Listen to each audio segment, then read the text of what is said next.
Get that transcription off.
Welcome, Susan. We're just waiting to see if anybody else jumps on. If I can ask for you to put your email addresses in the chat so I can send out an evaluation afterwards, that'd be fantastic. Susan, just to let you know, we'll be recording these sessions, so it's up to you whether you want to keep your camera on or off. Absolutely fine. Yeah, that's fine. I'm just grabbing a bit of lunch while I'm listening as well, because I'm going straight out after this. Not a problem. Just give it 1 more minute and then we'll start. Do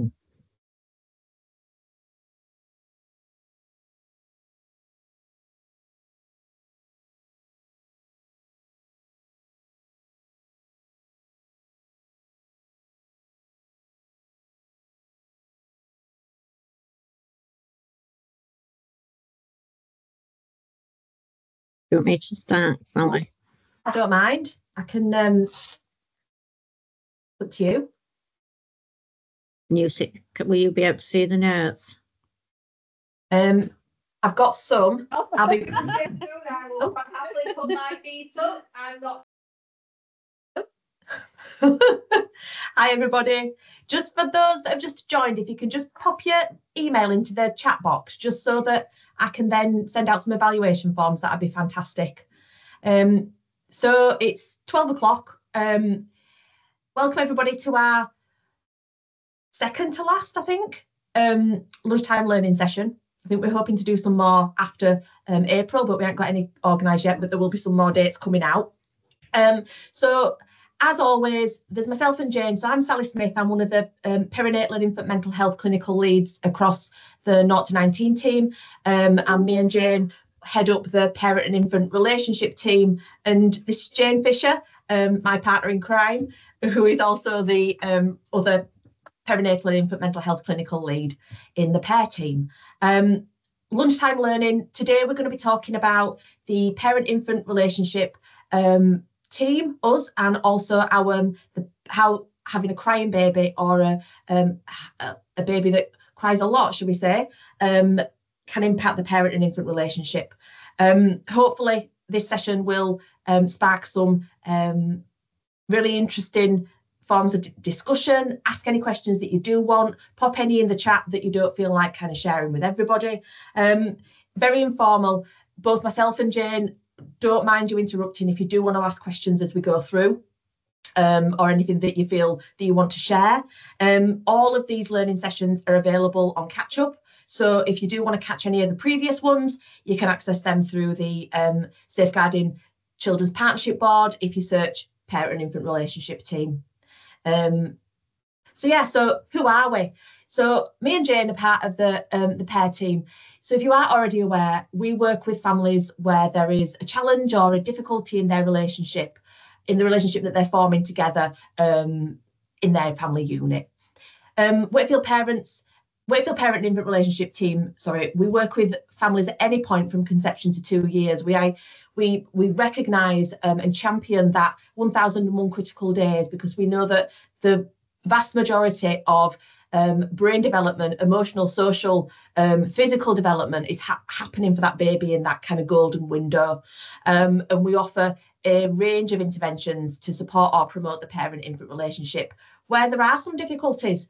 We work with parents where there is a mild to moderate mental health. We also work with dads, and we work with families where there isn't any mental health problem, but still a difficulty in their relationship that they're forming. If you want any more information, I don't know whether we've got a section on the end of this one or not about referral processes, but if you have got any questions about that, you can pop it in the chat or ask me and Jayne directly. And yeah, I'll let Jayne go on to this one. I don't have any notes, unfortunately, because I've had a bit of a mad dash this morning. But I'll hand over to Jayne now. Lovely. So obviously when babies are born, we know they're ready to form a relationship with their care. It's how they keep themselves safe, and it's why they seek to keep their parents close. And the main way of communicating is through crying. There's always been this myth that, you know, if a baby cries and you pick it up as soon as it cries, then you're going to spoil the child. Actually, we know that the reverse is true. For a baby born into this world, it's very scary. As far as their brain is concerned, everything is a saber-toothed tiger out to eat them. And so until they start to feel safe and secure, which they do through having that contact with their parents, they will seek to keep their parents close. So,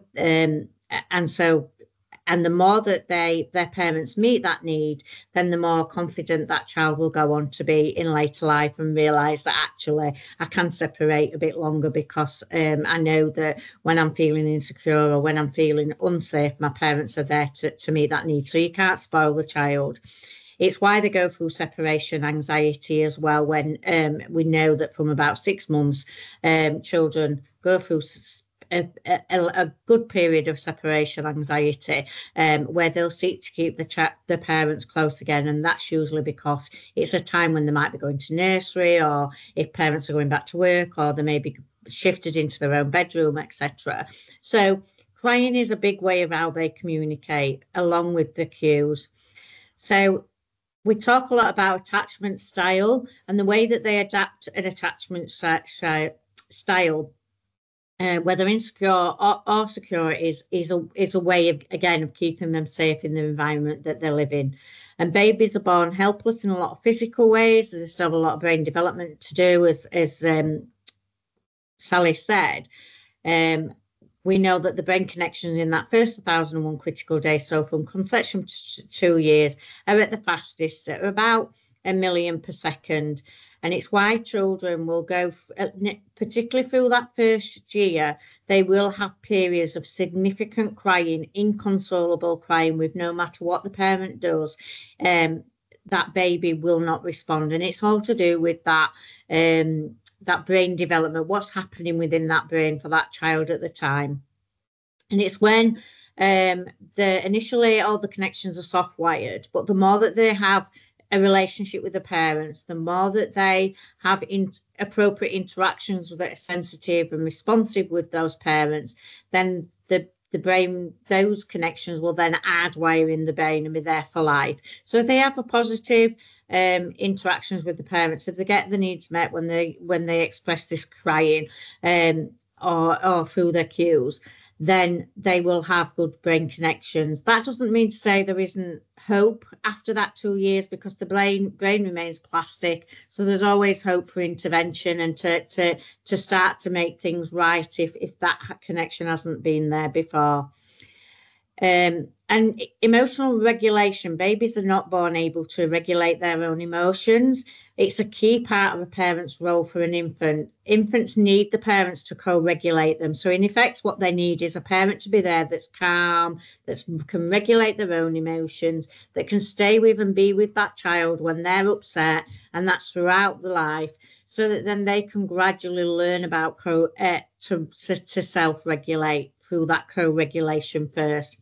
So if you've got a parent that actually can't regulate themselves, so if you think about a situation where, for example, there might be domestic violence where parents get angry or upset, or even just those, parenting's frustrating, isn't it, when you've got the baby that cries, or that, and particularly if that baby's got quite an eye crier and is what we call a feisty temperament, where they can cry for 5 hours a day and it still be classed as normal. That can lead to frustration for parents. So it's important that if they're struggling, that we step in and do some support with them. Obviously, it's a way of letting them know that they might be in pain, etc., or unwell. So we would never say, don't check that out. Use your instincts. If you think they're unwell, get them seen. But often it's just these periods that babies go through, to express a need, which parents may not be interpreting correctly of what that need is, or it's because of this rapid brain development where, consoling techniques may not work, or where, feeding them, changing them, etc. They may have done everything and it may not work. It's because they're going through this rapid brain development, and all parents will get frustrated. All parents will get upset by it. So it's important that we recognise that if parents are expressing that concern, and that we then support them, and if parents are struggling to regulate themselves. We know that the HPA axis, which is the stress response system, we know that when babies cry, they experience stress. Adrenaline is released, but it's short lasting. But this activates alarm systems in the brain, which then triggers the release of cortisol, which is the stress hormone. And cortisol can stay in the brain for hours. It gets the body ready for fight and flight or freeze and fade. So babies will get stressed when they're trying to express their needs, and they'll give off cortisol. And then the positive arousal chemicals, such as oxytocin, are blocked, so the baby can't regulate themselves or find joy in things, and they become overwhelmed. So they require the parent to be calm themselves, because if the parent is frustrated and not calm, they themselves are giving off cortisol, which babies can then smell, which then relates to that baby. My parent doesn't feel safe, I don't feel safe, and so the crying increases. So what we want is for that parent to be able to remain calm, so that they're producing that oxytocin, that stress releasing hormone, which will then transfer to the child, and they're more likely then to stop crying. And they need that reciprocation of engagement, that back and forth interaction, and then soothing techniques. So some soothing techniques may work. So skin and touch is a really, really important, because through skin and touch, that's how we produce oxytocin. And if you've got a child that is a bit aversive to touch, particularly in those moments when they're crying, just getting the parent to touch the child's barefoot to their bare arm is enough to help release that oxytocin, which will then dampen down that cortisol in that child, or just meeting the need. So lack of stimulation can also lead to cortisol release. So if that child is left to cry, which is often an old-fashioned thing to do, particularly in the middle of the night as they get a little bit older, or leave them to cry it out, that child will be flooded with cortisol. So they need that interaction. They need that touch and voice, soothing voice, or their physical needs met, and to have for the parent to be able to regulate them, the child, when they can't do it themselves, because they just haven't got the brain architecture to regulate their own emotions. The part of the brain, the prefrontal cortex, which helps them to regulate emotions and think about pros and cons and make judgments, etc., is very slow to grow in childhood.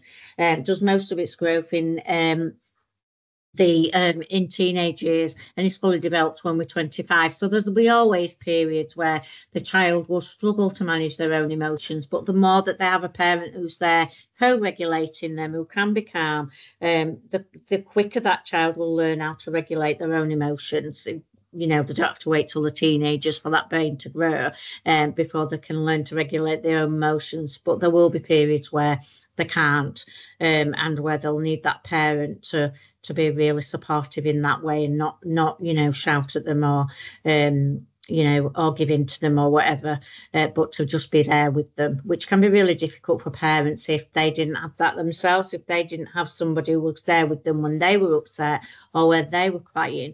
It can set off alarm bells in that parent, and they may struggle to do that for their own child. And a lot of the referrals we get into the care team are for crying for very young babies, when physically it's been ruled out there's nothing medical or physically wrong, but parents really struggle with supporting a baby that's an eye crier, and understanding what that baby needs, and is trying to tell them, and obviously we go and we will support them around that, and talk around, often talking around what it is is there something in their childhood, were their cries not heard, and is that what's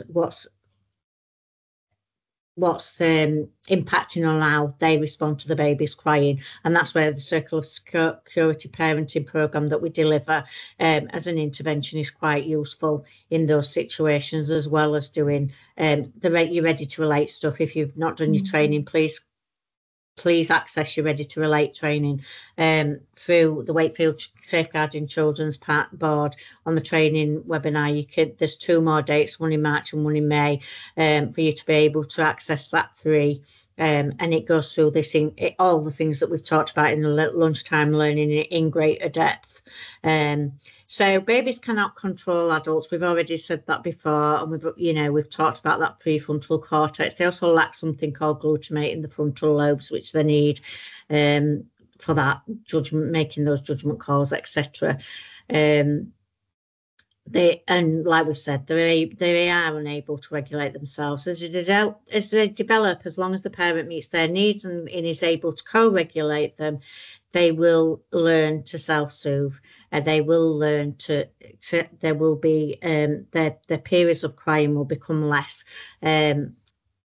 But a very young baby, if they're able to self-soothe all the time, it could be a sign that they cannot rely on the parent. So it's one of the reasons why we don't do control crying under 1 for sleep, because we know that from some research done by BASIS is that babies do stop crying, but that's because they've learned that they can't rely on the parent to come when they need them to, so they stop asking.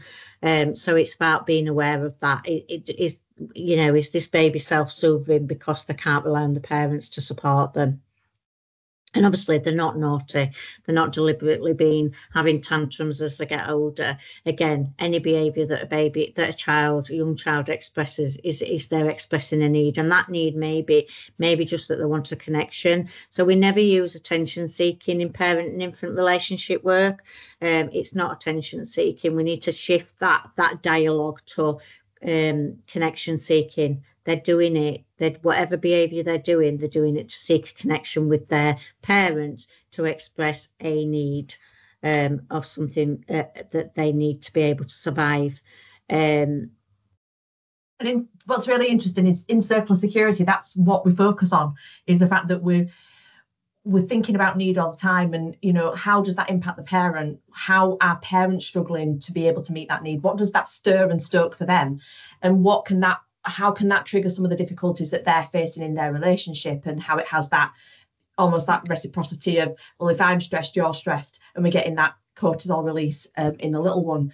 And I think that marries really well with the ICON approach, and that's something that you're all really familiar with, is that we're always thinking that infant crying is really normal, and that we're thinking about comforting our baby, but what we would always say, and what I would always say, let's think about what comforts baby, but also what comforts the parent. Thinking about that parenting taking a time out, rather than thinking, well, let's put a time out on this child's behaviour, because at the end of the day, the parent has the adult brain. the child has got a child's brain that hasn't got that, like Jayne said, that architecture and that capacity to be able to regulate its own emotions, delay that need to do that impulse control, that ability to be able to change the behaviour for a situation. They can't do that yet. They need their parent to help them to be able to do that. So what's calming your baby down, what's comforting your baby, what's meeting their needs in that moment, but as a parent, being that ability to co-regulate and hold all of that emotion, that container for that emotion, what's calming you down so that you can then be that calm, sensitive, considered parent to be able to help calm your baby down. Yeah. And it's always okay to walk away and ask for help. You know, that's the safe approach, that's the right approach, because we always give that never shake a baby message. And that, you know, icon's something that we've embedded really well, I think, across Wakefield, but it's always worth a re-mention because, you know, it's just so easy for parents to sometimes get lost in that moment. And the other thing I think on that as well is very often these, if they can't find anything medically wrong with them, what will happen is the GP will label them as having colic, and there is no scientific basis for colic. We as health visitors have known that for a long time. It's just a word that they throw out there because they don't know what else is going on. There's actually no scientific basis for colic, but there is a scientific basis for, you know, having inconsolable crying, particularly up to a year, because of the brain development that's going on, because of that developmental leaps. And it's important that when we're talking about ICON, we often concentrate on those early weeks, but actually, you know, children remain at risk, don't they? I can remember when we did our first ever training before it became ICON, and it was just shaking baby. The child was an 18-month-old, so parents can be frustrated at any time. And we would always revisit the ICON message whenever there was a child, whenever parents were struggling with a child, whatever age they are, you know, because the brains do remain quite delicate, don't they, in those early years. I think that as well, Jayne, reflects the types of referrals that we receive in PAIR, is that actually when we're doing our data collection, we're seeing lots of referrals for within that first 6 months of life, and then towards the kind of like 18 to 24 months, where we see that massive amount of development, but also the challenge on the opposite side of the spectrum that throws at parents. And that, I think, what Jayne said perfectly is the fact that we need that ICON message running all the way through as a continued thread, because we know that having babies and raising children and toddlers and infants is stressful and it's really challenging, especially when you haven't got that kind of wider circle of support holding the parents for them to be able to manage it in the most kind of like sensitive and able way. And I think it's about having those conversations with parents that it's okay to be frustrated. It's okay. There will be times when you're frustrated and stressed and angry and etc. It's what you do about that. So do you walk away? Do you take yourself away from that situation and have a time out till you can be calm? Do you pass the baton on to somebody else if there's somebody else? And just normalise that is normal. A normal process that all parents will go through, and get rid of that stigma around this. You know, we've all got to present that we're perfect, because there's no such thing as a perfect parent. And actually, that, you know, children don't need perfect parents. They need somebody who can contain them as well as contain themselves. And actually, it is better for a child if parents go away and then come back. And also, when I talk about the ICON approach with parents, it's around, you know, if you're, like I've just said before, if you're producing cortisol because you're stressed and frustrated, that's not going to make that child feel any safer. So you're both just going to get more and more upset and frustrated with each other. So you're better off walking away anyway and then coming back when you're feeling calm. So I think if you haven't done the ICON training, it is on the Safeguarding Children's Board. As part of training, ICON is just an acronym that stands for I, infant crying is really normal. We know it reaches a peak about 6 to 8 weeks, and a lot of our referrals come in around that time because it's when parents are struggling, and then should get steadily better over the next 3 to 4 months, although we know now from research that you know, some children will continue to have inconsolable crying at least up to a year. Comfort baby, and also ask parents to consider what comforts calms them too. So comfort methods can work, but if they're not, it's okay to put them down. And it's also like we said, okay, always okay to walk away, because that's better than shaking. So never shake your baby. And like I say, we've adopted that within Wakefield quite successfully. So what does a crying baby need? So they just need the parents often just to be with them. We talk a lot within Circle of Security parenting around just being with that emotion. And that, like we've said already, that can be really difficult for a parent because it may stir up things about their past. We do know that non-verbal memories that occur in childhood in that first 1,000 critical days are stored in the brain of the child, so that when they become a parent, those memories come to the fore. So it can trigger something in that parent that they didn't even remember happened.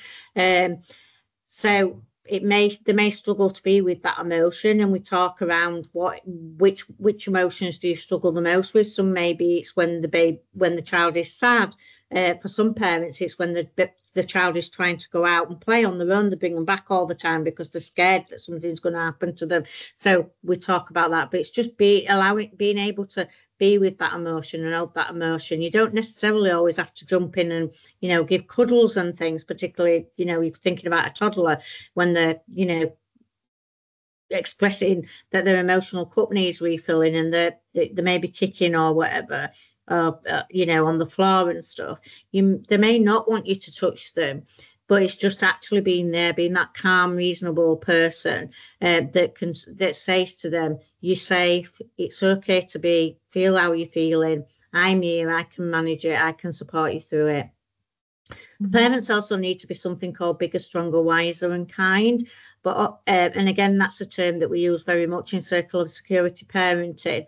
What can often happen is parents can dip into being mean. So if you think of a toddler, and this is probably quite an old-fashioned thing that I remember being told, "I'll give you something to cry for in a minute." Or they may, if you don't stop crying, I'm going to give you something to cry for. Or they may shout at the child, "What are you doing that for? Why have you done that?" etc. So they may tip into mean, or they may tip into weak. So to give in, little Charlie's kicking off in the supermarket because they want sweets, and although parents haven't got money for sweets, they give them sweets because it's the only way they can support them. So they can tip into weak, when actually what they need to be is bigger, stronger, wiser, and kind. And they do need to put some boundaries in place, and sometimes.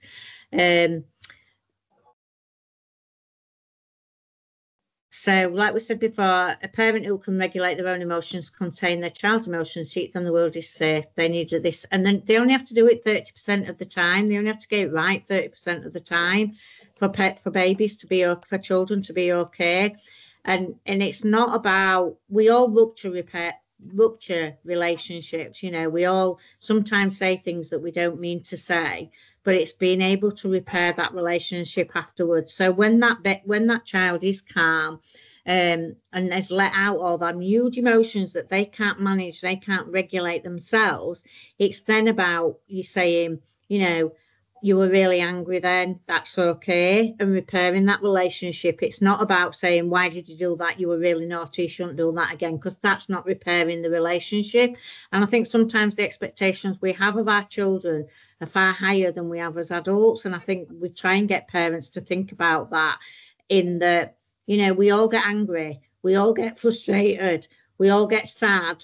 We all have a lot of emotions that we express as adults that nobody tells us off for often, whereas we expect completely different of our children. Bearing in mind what Sally's already said, they have a baby brain, we have an adult brain. We should be able to manage our emotions. They can't. So I think it's about flipping that and saying, you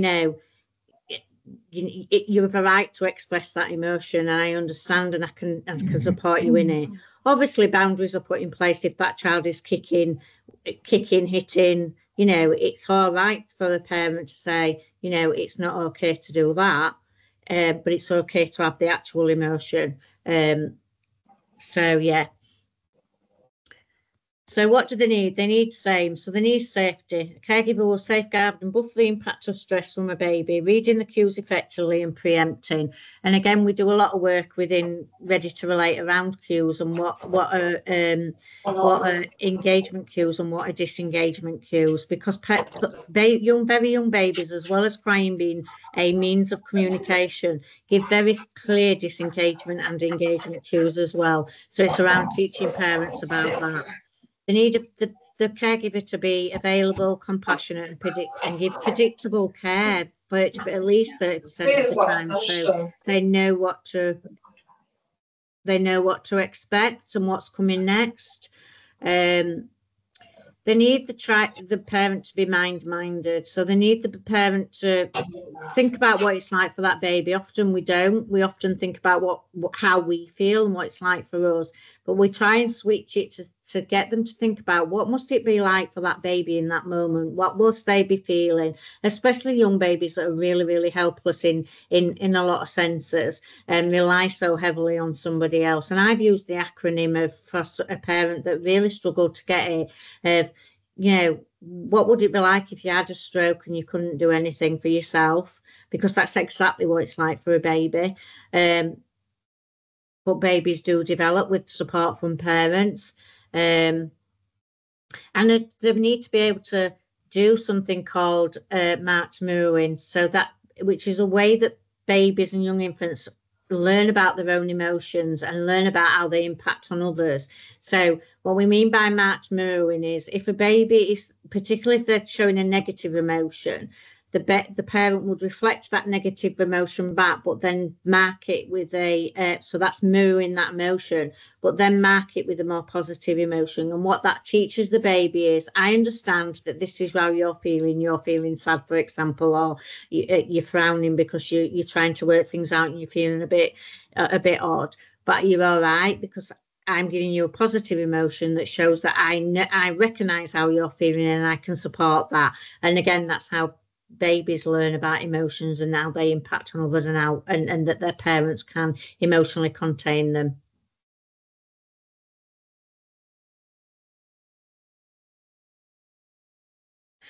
So how can a crying baby adversely impact the parent and infant relationship?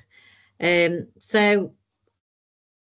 how can we support parents? So it's about education for all parents, what to expect once baby is born, and give truthful information that doesn't gloss over the challenges and difficulties. You know, be open when that in the antenatal period that parenting is hard. There are going to be challenges. You know, babies cry. It's how they express their need. It doesn't always mean that there's something physically wrong with them. You know, it's their way of communicating and that they need the needs met to be able to survive. We talk about the crying curve, and there are 3 levels of criers. So you have your high criers that will cry for 5 hours a day and it be classed as normal, and they're what we call the feisty temperament. And then you'll have your average criers, who are known as the who will cry for about 2 hours a day.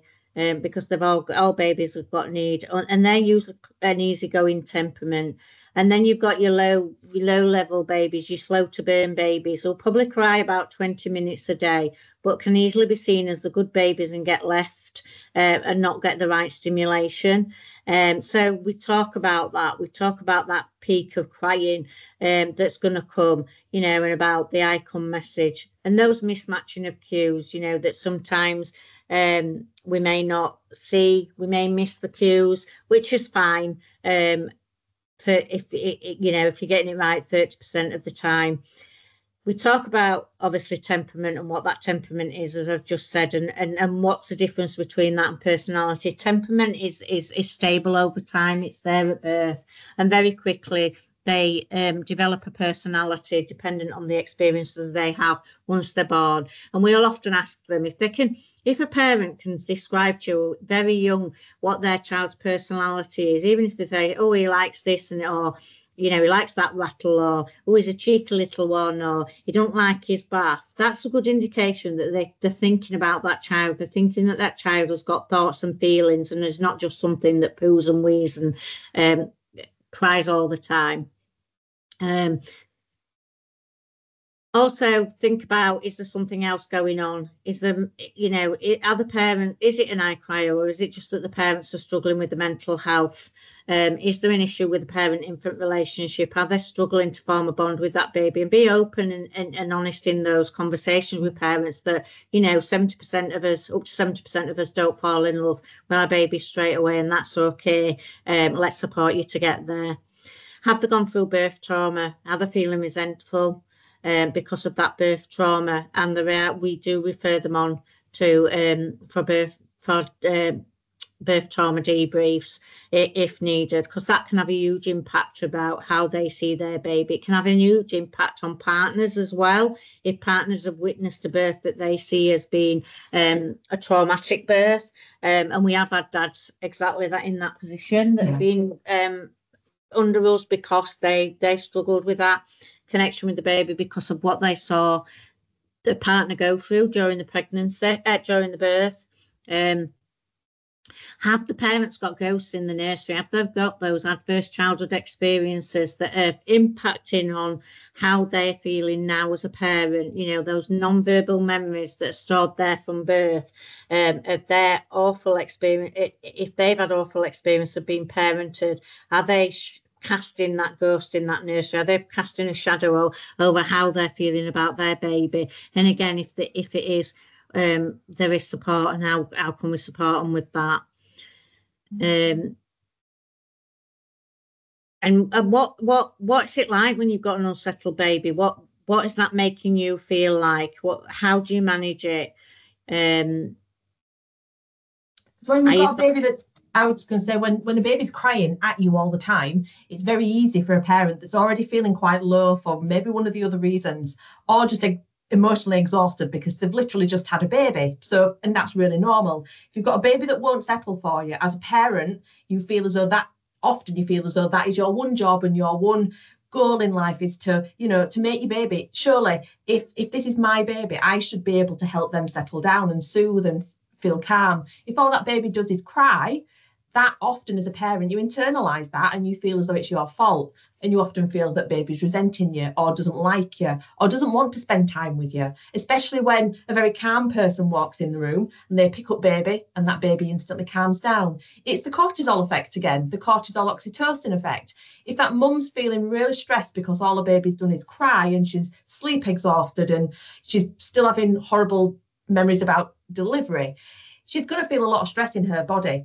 That baby's going to pick up on that stress and it's going to make them cry even more. Somebody calm walks in, often a partner or often a grandparent, and they're feeling very calm, full of oxytocin. That baby senses that, it smells it, and it relaxes straight away. And that's why we get that calm baby. All that really often does is, yes, baby's feeling brilliant because somebody else has kind of helped them contain how they're feeling and reorganize their emotions. But often that's made that mum feel even worse. And we work through that a lot, don't we, Jayne, with parents? We do. And if you've got a very young, and we get referrals in, if you've got a family, particularly under one, that are saying that there's a sleep issue or behaviour problem, they're talking negatively about the baby, the chances are there's a parent-infant relationship problem going on there. There's something not right going on there, particularly if they're saying that they've got behaviour problems. We've had babies, really young babies, referred to us, and they're already thinking they've got something pathologically wrong with them. They think, he's going to have ADHD, he's going to have ASD. And again, for the older children, the older toddlers, etc., if they're labelling them as naughty children, chances are there's something not right there with the parent-infant relationship. If you've got, if they're coming to if you do baby groups, etc., and baby massage or whatever, and baby's always crying and they seem to be struggling with that, and again, there may be a parent-infant relationship issue. If they suddenly start coming to groups because they feel like, you know, theirs is the baby, the only baby that cries, again, is that mum feeling low? Do we need to support her? And for us, you know, if you work regular with them, if there's an increase in GP A&E attendances or contacts into our service, contacts into health visiting service, it's about, or in, you know, thinking, is this a sleep issue? Is this a behaviour issue? Is this a, you know, feeding issue, or is it something going on with that parent-infant relationship? Because if you've done a lot of behaviour work with that parent and they're still coming back time after time with the same issue, chances are it's nothing to do with behaviour. The same with sleep. Chances are it's nothing to do with sleep. The chances are it's something to do with that parent-infant relationship. But that's really difficult. They probably don't see that themselves as a parent, but even if they do, it's difficult to admit that I don't love my child, or I don't feel like I have a connection with my child.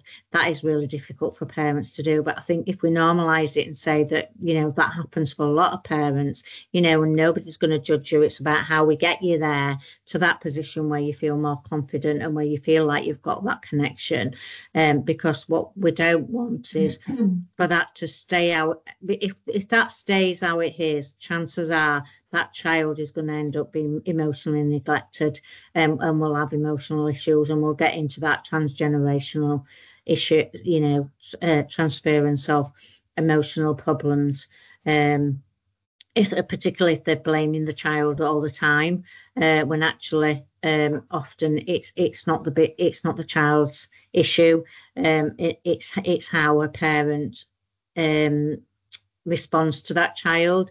And I think that's where the circle of security parenting program is quite different to some of the parenting programs, in that it's based around 50 years of attachment. It's a licensed program, but it also very much looks at the parents to think about children's behaviour in a different way, rather than blaming the child and thinking there's something wrong with the child. Actually seeing that behaviour as a way of expressing a need, is a way of they're communicating something to the parent, and it's about the parent that needs to change how their response is to that child, rather than the child having to change that behaviour. Because if the response was different from the parent, then you won't get that behaviour in the first place, them behaviours in the first place.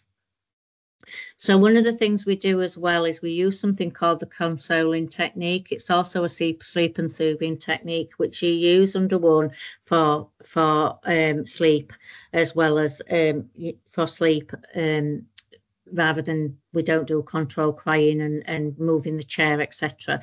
This is the technique we would use, because it very firmly puts the baby in charge. It allows the baby to tell the parent, or the young child to tell the parent, what it is that they want and what they need, not want, because it's a need, what it is they actually need at that time. But initially it's a consoling technique. So if the baby is crying and doesn't want to be held, wants to be put down, or they've tried everything and it's not working, then we would advocate this technique. So basically, and it's a really good chance to be able to talk about safe sleep as well, get your safe sleep messages in there. So usually what I say to them is, you know, put your baby on a flat, firm mattress, mattress, feet touching bottom of where they're sleeping, thin layers of blankets, etc. And on the back, at the bottom of wherever they're sleeping, and then parent takes, they're in the room, but they take a little step back just so the baby can't see the face, and for about 10 seconds, so very quickly, 10 to 15 seconds, and just see what the baby does. We know that very young baby have two ways that they try and self-soothe, and one is that they suck on the fingers or put their hands to the face. That's a soothing thing. It helps to produce that reduce that cortisol, produce that oxytocin in the baby. Or they will look and stare at something. So they may just do that. If that baby continues to cry, then the carer brings the face forward so that the baby can see the face, and again does that for 15 seconds. If the baby still doesn't settle, then they start to use that motherese voice, that baby voice that babies understand, that, are you all right, baby? It's okay. And they may go, shh, shh, shh, because that's very soothing to babies as well. If again the baby continues to cry, then they put their hand gently onto the tummy and continue to talk to them again for 15 seconds. If that still doesn't work, then they bring one or both hands gently to the tummy and hold their hands and continue to talk. If that doesn't work, the next thing they do is pick them up and hold them without rocking. And again, if that doesn't work, then they don't have the rocking. And then if that doesn't work after 10 to 15 seconds, what they can do is add a swaddle. Now, the pacifier, if they use a pacifier, then I always say do that at the beginning when you first put them down. If it's not that they use hand-to-mouth activity, then give them the pacifier as soon as you're putting them down to sleep, if that's their comfort. Swaddle, we don't recommend swaddling as in when they go to sleep because of sudden infant death, and I would always point them to the lullaby trust around that. But swaddling helps to contain the baby's emotions. And what we would say is swaddle the bottom half, leave their hands out, because it may be that they want to touch the face or put their hands in the mouth for that soothing. And then once they're quiet, take the swaddle off. And you just keep doing that technique until, and it'll be different every time. Sometimes you might need to go through the whole step. Sometimes you might only have to get to the point where you're talking to them and putting them on the tummy. But it allows the baby to really tell the parent what they need. However, they can only do this technique if they are calm. So if that baby's distressed and mum's, I don't mean the baby's calm, I mean the parent. So if that baby's distressed and it's distressed the parent, then the best thing to do is put them safe and go away for 5 minutes till they're calm and then come back. Because again, we don't want that cortisol effect to make things worse. You can find that we've put a link for that, for the technique, but you can find it on the Getting to Know Your Baby website by the Association of Infant Mental Health. If you go, there's lots of videos on there around baby states and what to do, some good tips around how to interact with your baby when they're in certain baby states. And this technique, if you go right to bottom, talks about consoling, sleeping and soothing, and it gives them some tips around supporting that, but also it clicks onto the video that actually shows the video of how to do this technique. But it is a really good technique to do. And again, like we say, we would recommend this under one as the sleep technique. It's also on. Sorry, Jane. It's also on our Children's Health app as well. If you go to the baby bonding section, and there's a section for consoling, sleep and soothing, and then it takes you through the stages that Jane's described, and there's a link that takes you to the video as well. So if you haven't got that downloaded on your phones as professionals, I'd heartily recommend it. You can see us QR code up there, but it's on our Harrogate website. But I'd recommend it for all parents as well. It's really useful, kind of one-stop shop for all health needs for the 0 to 19 children. Anybody want to ask anything? Make any comments?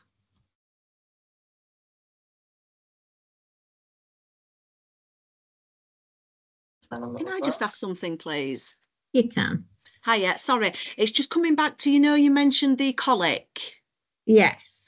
Just because obviously I think a lot of the crying and things with our families, it comes back with, they've got colic, they're suffering with it. I'm just thinking along the terms of the baby massage. They suggest that we do a colic routine. Would you suggest we don't call it a colic routine, or?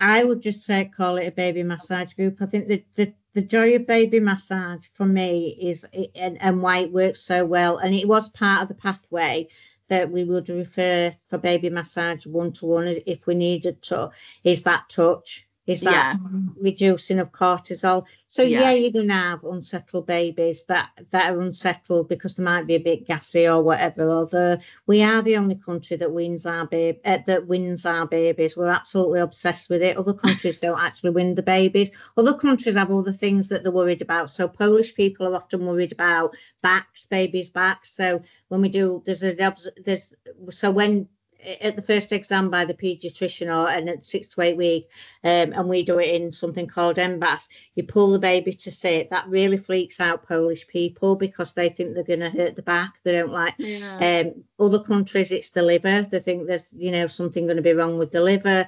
Other people are obsessed by bowels. So we all have our little quirks, and we are the only ones that sit there for hours trying to burp our babies. If babies have got wind, they're going to get it up whatever way, either up or down, and if they don't, you can settle, you'll put them down, they'll start to cry, you pick them up, and then they do it. And for some reason, if they don't burp, but they pass it the other way, that's not good enough for us as parents. We still need to burp the other way. And if not, we're filling them full of Infocol and stuff.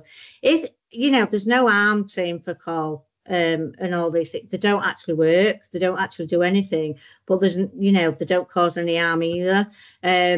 But yeah, I think you better just call it a supporting touch or whatever. I do, to be fair. Obviously we've got all the 5-week program, but when it does come to the colic routine, I don't tend to mention colic so much. I mention just concentrate on the tummy and how it sort of pushes everything round, and helps things going. Yeah, you could just say like a tummy routine or tummy massage session or it's just obviously comfort. The books that we have, it says colic, and I thought it's like you say, but sometimes then that preempts parents.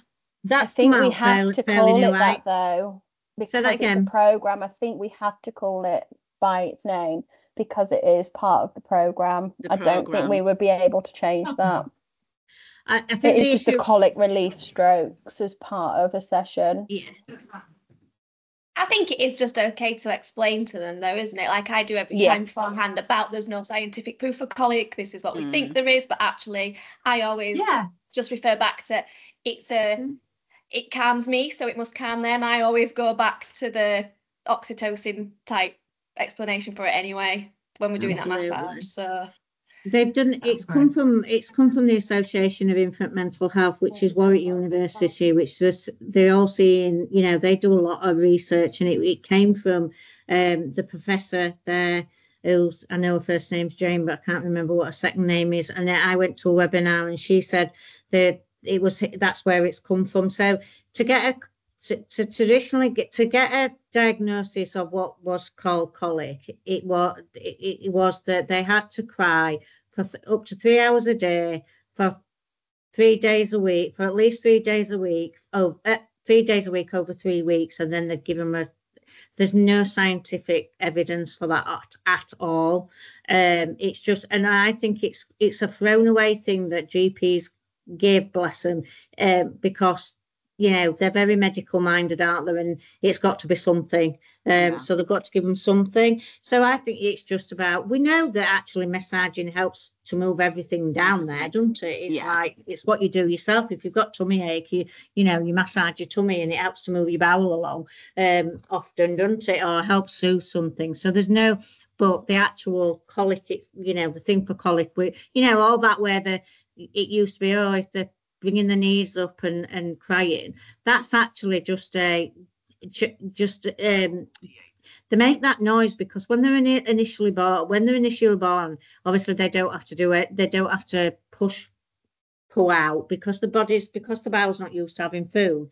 They have milk whichever way, and the bowel just reacts. But then after a while, they have to start doing some work because the bowel adjusts to what it's going. So the baby has to push it out. So they do pull the knees up and go red in the face and make grunty noises. It's just normal. It's all the learning, isn't it? From the body learning. Normal. It's the body learning, so it's just normal presentation. There is definite scientific, so there's no scientific evidence of colic, but there is definitely scientific evidence of the amount of brain development and the impact that has on crying. Because if you imagine that you're having connections in your brain at 1 million per second, that's a blinking lot happening within that brain, isn't it? And how much development that young babies do over that first year is just absolutely amazing, isn't it? So no wonder they have times where they're really unsettled, and there is scientific proof for that. They're in neuroscience. So, but yeah, I think what was it Adele that said about what Adele said, I think is a really good explanation. Yeah. All right, lovely. Thank you. You're welcome. Annie and other people that are joined after the initial start, if you could just put your email addresses in the chat box, that would be fab, so that we can send some evaluation forms out, if that's all right. That's fine. Can I also just pinch you, Sally and Jayne, at the end? Is that okay for 5 minutes? I need to go. I've just had a missed call that I really need to respond to. You can pinch me. Pinch Jayne. Yeah.